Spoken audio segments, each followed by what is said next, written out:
Partono dalla Tunisia alla volta dell'Italia, a rimorchiarle lungo il canale di Sicilia delle navi madri, fino a sottocosta. A documentare ciò che è accaduto ieri come quasi ogni giorno l'associazione Mare Amico. Ancora la cronaca di uno sbarco. Attaccati come sarde, in piedi, su un barchino in legno, sono arrivati a Punta Bianca. Toccata terra, anzi sabbia, i tunisini, circa una quarantina, hanno iniziato a camminare e far perdere le proprie tracce. Sanno bene di essere migranti economici e per loro lo Stato non prevede alcun tipo di accoglienza. Non era prevista nell'era Alfano, peggio ancora adesso che il ministro degli interni e il capo della Lega Matteo Salvini. Per tutta la sera e la notte i migranti hanno vagato, dice Mare Amico, senza che nessuno prendesse un'iniziativa seria per aiutarli e identificarli. E ieri, altro sbarco autonomo a Lampedusa. I migranti, 48 in tutto, sono approdati sull'isola più grande delle Pelagie, intorno a mezzogiorno. Tra loro 27 donne, di cui 3 incinte, 15 uomini, 6 bambini. In maggioranza originari della Costa d'Avorio, ma anche del Mali e della Tunisia. I testimoni hanno raccontato di aver viaggiato per oltre 2 giorni dopo essere partiti dalla Libia.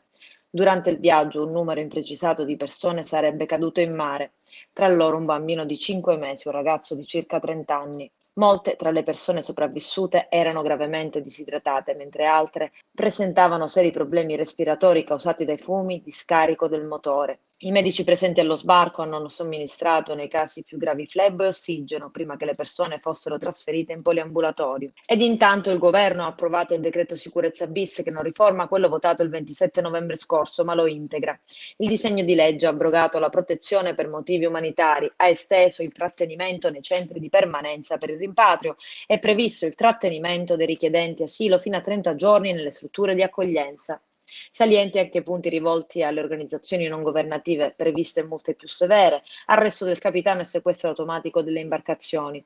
Tutto questo avverrà se le imbarcazioni che abbiano raccolto dei migranti in acque internazionali entreranno in quelle italiane, nel caso in cui chiedano di approdare nei porti italiani.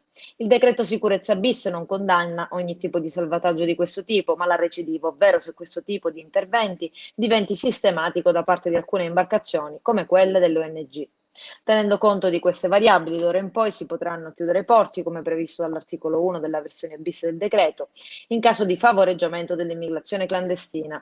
Oltre al Ministro dell'Interno, il blocco navale dovrà essere controfirmato anche dai responsabili della difesa e delle infrastrutture, mentre la Presidenza del Consiglio basterà che sia informata.